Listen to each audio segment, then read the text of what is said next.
We're so pleased to have a special guest on set today, Melanie Moore. Welcome, Melanie. Hi. Hi, who is a lieutenant with the Salvation Army here in Plymouth. Yes. Welcome. Thank you. So there's a lot of people that know the Salvation Army by the red kettles and the people ringing the bells. Oh, yeah. And from Thanksgiving to Christmas, we see these people. But the Salvation Army is so much more than that. Yes, so much more. So tell me a little bit about what the Salvation Army, especially the division here in Plymouth, does. Mm-hmm. Well, the Salvation Army here in Plymouth, we do a lot of feeding. We have a daily feeding program to help those in the community that may not be able to have a hot meal. And we also have children and adult programming, and we do gifts for children throughout the Christmas season. Mm-hmm. Yeah. So the biggest objective of when people put money in the pot at the end, at the wherever they go, you see people smiling faces doing the ringing the bell in all kinds of weather. Yes. Bless them, and they're all volunteers. Yes. Yes. Yes, they're all volunteers, and you need volunteers. Yes. How do people volunteer? They can come on into our office and fill out a volunteer form, as well as through our website there is a volunteer tab.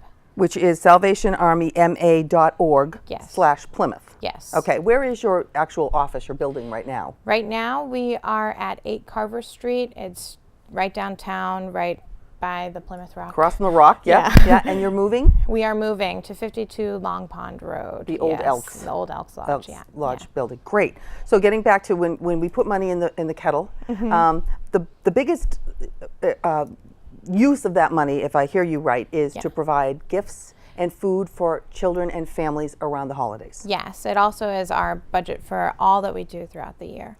So whatever is put in those kettles, that's it. That's your operating budget for the whole year. Yes. Okay. Yeah. And you also pick up children after school. You have after school? Yeah, we have a kids club on Tuesday, Wednesday, and Thursdays. So tell me a little bit about that. What does that entail? We do pickups for our kids club, and we have homework help. We, of course, play a lot of games.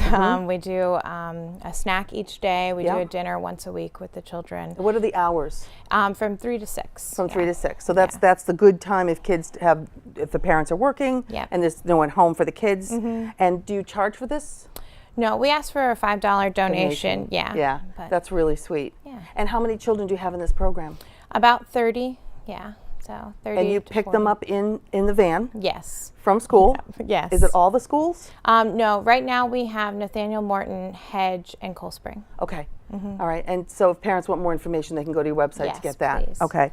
Now, a little bit about the Salvation Army. It started, as I hear, a woman went door to door to collect money for her food pantry, and she had a little black kettle. That's how the kettles kind of started. Yeah. Okay. Yeah.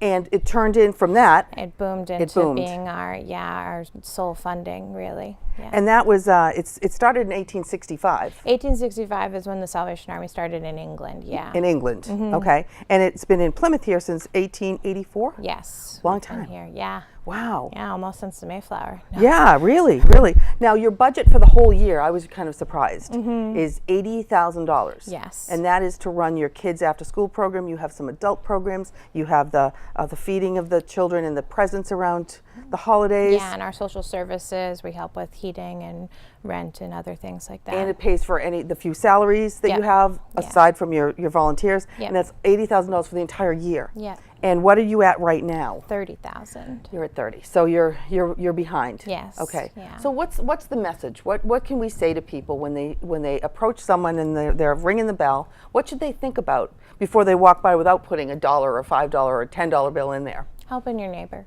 Helping. That's the whole mantra is helping your neighbor. Yeah. Yeah. Okay. So your main fundraiser is your kettle drive every year. We really need people to volunteer to be kettle ringers. And what are the shifts? Like if I volunteered to be a kettlebell ringer? Right now, we do from 10 to 4 and 4 to 8. Okay. Yeah, so. But you have to be outside in all kinds of weather. Yes. Yeah. Oops. Yeah. Rain or snow, it doesn't matter. Yeah, I had my 6-month-old out with me the other night. We were at the mall. We were inside, but that's good. Yeah, he got to stay warm. But yeah. Now, do you find that most people give you something? Yes, I do find that people are very generous. Yeah. And anything that is given in those kettles stays here to help those in Plymouth. In Plymouth. Yep. Okay, so it's very much localized. Wherever you give your dollars, that's where your dollars are spent. Yes. Yeah. Okay, so to recap in our last few seconds, you are Lieutenant Melanie Moore with the Salvation Army. Yeah. You are running the chapter that's here in Plymouth. Yes. You and your husband. Yes. Okay, and you have a ton of volunteers and We a few part-time workers, and we really need people to step up. Yes. And put money in those kettles to call to volunteer to do a shift. Yeah. Would be great. It would be. Okay, thank you so much. Thank you. Thank you for being here.